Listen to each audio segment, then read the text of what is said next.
로마 카톨릭 교황 숭배, 해방신학, 신공산주의, 포스트모더니즘 또는 혼합주의 범신론을 주축으로 하는 종교다원주의 문화, 전 세계적으로 구축되는 인공지능 메타버스 감시 통제체계, 이제 말세지 말의 반기독교 진영을 구성할 잠재적 요소들이 대부분 소개되었습니다. 이제는 1960년대 시리즈의 첫 영상에서 언급한 것처럼 이들을 모두 무대 위에 세워야겠죠. 다시 말해 1960년대에 어떤 사회적 기반이 조성되어 이들이 하나로 모이고 그래서 말세지 말에 예언된 구도가 펼쳐지게 되는지 살펴볼 차례입니다. 우선 시리즈의 이전 영상들 중 해방신학은 큰 음녀다 이렇게 말씀드릴 수는 없다 말씀드렸습니다.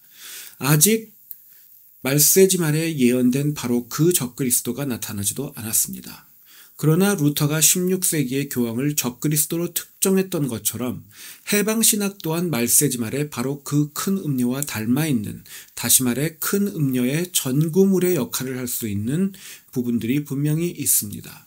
적그리스도에 대해서는 누가 바로 그 적그리스도가 될지는 알 수 없지만 전 세계의 권력을 차지한 인물일 것이라는 점은 성경의 예언을 통해 충분히 알 수 있습니다. 그렇다면 권력자들이 가질 수밖에 없는 필연적으로 결핍되는 부분들을 그 적그리스도도 가지고 있겠죠. 다시 말해 서민들과 연결되어 그들의 직접적인 지지를 얻기는 어려울 겁니다. 동시에 해방신학 진영은 이미 중심 구조의 결여로 인해 자신들의 목소리를 전할 방법이 없다 스스로 인정하고 있습니다. 따라서 성경이 예언하는 것처럼 적그리스도와 큰 음녀가 연합하여 서로에게 힘을 빌려준다면 서로 부족한 부분이 채워지는 형국이 완성될 수 있습니다. 그러나 권력은 양분할 수 없는 것입니다. 그렇기 때문에 적그리스도와 큰 음녀가 서로 이용해 먹은 후에는 서로 대립하고 경쟁하여 결국 한쪽만 남게 될 것입니다. 이 부분에 대해서 성경은 적그리스도가 큰 음녀를 산채로 발가벗기고 불살라 그 살을 먹어버린다 예언합니다. 단물만 빼먹고 버린다는 거죠. 전 세계가 적그리스도에게 권력을 넘어주는 과정에서는 평화조약을 맺지만 그 조약의 단물만 빼먹은 후에는 돌변하는 겁니다. 그러니까 숨쉬듯 거짓을 내뱉고 밥 먹듯 속이고 배신하는 적그리스도에 비하자면 큰 음녀도 순진한 수준에 그치는 거죠. 이처럼 큰 음녀가 적그리스도에 의해 패망하는 것이 다른 측면에서는 하나님의 심판으로 묘사됩니다. 결국 적그리스도가 제 아무리 스스로 잘났다 생각하고 마음대로 행동해도 하나님의 계획 안에 놓여진 장난감 정도밖에 안 되는 것입니다. 큰 음녀가 주장하던 인간중심주의 지상낙원, 다시 말해 평등주의 유토피아도 건설되지 못할 것임을 성경은 분명히 예언합니다. 그러니까 큰 음녀도 적그리스도랑 마찬가지로 아무리 잘났다고 해봤자 하나님의 계획 안에선 아무것도 아닌 것입니다. 아무리 날뛰어봤자 큰 음녀가 약속하고 희망하고 바라는 것 다 실패합니다. 하나님께서는 세 가지의 11조 중 하나를 통해 공동체의 복지를 보장하라 명하셨습니다. 구약성경에서 말입니다. 그러나 인간이 죄성으로 치달아 하나님의 말씀에 반역하고 불순종할 것이기 때문에 빈곤의 문제가 인간의 세상에서 해결되지 못할 것이라 말하고 계십니다. 그리고 예수님은 신약성경의 시대에도 또 예수님께서 다시 오실 때까지 이 문제가 동일한 이유로 해결되지 않을 것임을 확언하셨습니다. 결국 인간의 죄성이 사무치는 한 지상낙원이라는 것은 건설될 수가 없습니다. 평등주의는 필패하게 되어 있습니다. 인간의 문제는 자본주의 또는 사회구조가 아니라 하나님의 주권과 질서에 반역하는 것이고 그 원인은 인간의 죄성인 것입니다. 인간의 죄성이 사무치는 한 평등주의나 사회혁명주의는 해결책이 될 수 없다는 거죠. 해방신학이 전 세계 기독교를 잠식해 나가고 있으니 세계선교가 완성되는 과정에서 특정한 역할을 할 수밖에 없고, 그렇다면 해방신학이 복음과 사회해방주의가 같은 것이라 외치는 것 또한 복음이 전 세계에 전해지는 과정의 한 부분이다. 다시 말해 복음에 대한 교회의 이해도가 높아진 것이 복음 전도의 방법과 그 이해가 발전된 것이 사회의 정의를 복음과 함께 전하는 전도다. 이렇게 주장하는 일도 있습니다. 그러나 사회해방주의는 어디까지나 예수님의 십자가 사건의 직접적 원인들 중 하나입니다. 다시 말해 반기독교 종교사상일 수밖에 없다는 것입니다.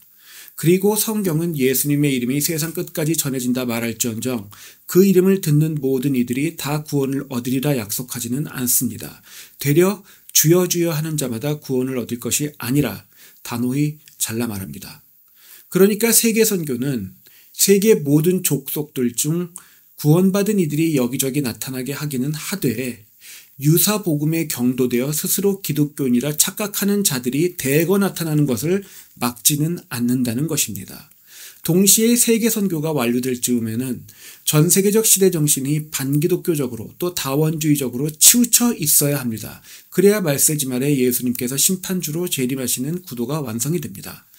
복음과 사회해방주의가 동일선상에서 주장되면 소수의 구원받은 전통적인 신앙을 가진 교회 전통을 따라 성경의 말씀에 순종하는 참 기독교인들이 전 세계 각 지역에서 나타나게 하는 동시에 대부분의 인류는 스스로 착각해서 자신들이 기독교 신앙을 가지고 있다 생각하지만 전 세계적 반기독교 연합체의 일부분으로 동조하는 그런 구도가 구성되게 됩니다. 그리고 이러한 상황에서 세계선교가 완성되어야 말세지 말의 구도가 완성되는 것입니다. 따라서 해방신학이 번져나가는 것을 두고 또는 해방신학을 기성교회와 교단들과 그리고 대형교회들이 점차 수용하는 것을 두고 복음에 대한 교회의 이해도가 높아지는 것으로 복음이 발전하는 것으로 해석해야만 할 성경적인 여지는 존재하지 않습니다. 되려 예언된 말세지 말의 조건들이 모두 성취되려면 반기독교 유사복음이 번져나가서 대형교회와 대형교단들마저 큰 음녀에 합류하는 것으로 해석해야 합니다. 그러니까 교회를 연합해서 반기독교를 막아보겠다 하면서 로잔, WEA, WCC 이런 것들과 동조하는 것이 얼마나 위험한 일인지 그것이 큰 음녀에 동조하는 길이 될 수 있다는 것을 우리는 분명히 직시해야 합니다. 기독교인들은 그것을 분명히 직시해야 합니다. 이와 같은 말세지 말의 복잡한 구도가 완성되려면 우선 유사복음 반기독교 세력이 전 세계적 사회문화의 영역에서 하나의 흐름으로 모여버리고 또 하나의 흐름으로 흐르기 시작해야 합니다. 1960년대 중 반기독교 혼합주의 힌두교 범신론 사상이 서구 기독교 문명을 포스트 모더니즘이라는 이름으로 잠식하기 시작했던 것은 이전 영상에서 이미 살펴보았습니다. 그러니까 서구 사회의 전통적인 기독교 세계관을 혼합주의 범신론이 잠식해 나가는 형국이었습니다. 그 여파로 신비주의가 교회 안으로 들어와서 오순절주의 교단이 커지고 신사도라는 이단 사상이 신비주의 이단 사상이 발달하게 되었습니다. 그런데 그 위에 구소련의 체제전복 심리전술 Subversive Psychological Warfare라는 것이 추가로 서구 사회에 번져나가기 시작했고 포스트 모더니즘 범신론과 체제전복 심리전술의 바탕 위에 신공산주의가 더해지게 되었습니다. 그리고 결정타는 로마 가톨릭 교황청이 주최한 두 번째 바티칸 공의회였습니다. 두 번째 바티칸 공의회를 계기로 그때까지 여러 겹으로 쌓여 올려진 반기독교 사회 문화의 흐름들이 거대한 하나의 세계적 흐름으로 합쳐지기 시작했습니다.